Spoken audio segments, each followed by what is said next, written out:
Hello दोस्तों, प्रणाम। मैं सुमन गुप्ता अपने यूट्यूब चैनल पर आप सभी का स्वागत करती हूँ। आप सभी के बीच में एक बहुत ही प्यारा नाच गीत गाने जा रही हूँ। अच्छा लगे तो लाइक और सब्सक्राइब करिएगा।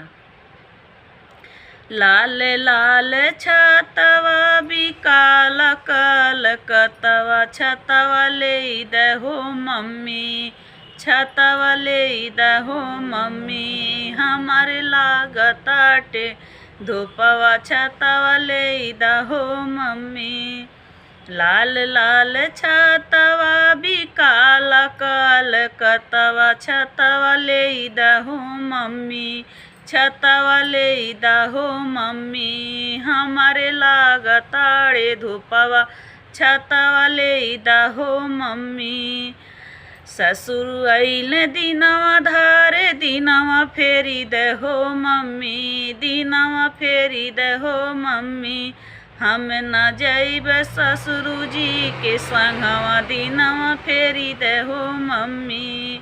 उड़ी जाई हैं चादरी, देख ली हैं लोगवा, दिनवा फेरी दहो मम्मी, दिनवा फेरी दहो मम्मी, हम न जाइब ससुर जी के संगवा, दिनवा फेरी दहो मम्मी।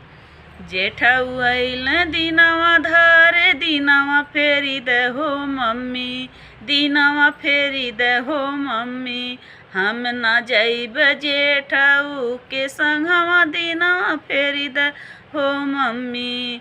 उड़ी जाई हैं चादरी, देख ली हैं लोगवा, दिनवा फेरी दहो मम्मी, दिनवा फेरी दहो मम्मी, हम न जाइब जेठऊ जी के संगवा, दिनवा फेरी दहो मम्मी।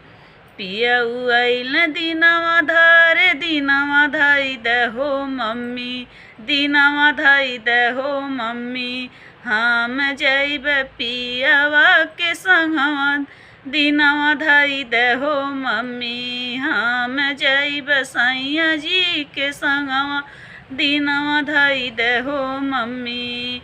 नाही उड़ी हैं चादराई, नाही देखी हैं लोगवा, दिनवा धाई दहो मम्मी, दिनवा धाई दहो मम्मी, हम जाइब पियाऊ जी के संगवा, दिनवा धाई दहो मम्मी। लाल लाल छतवा भी काला कलकतवा, छतवा ले दहो मम्मी, छतवा ले दहो मम्मी, हमरे लागत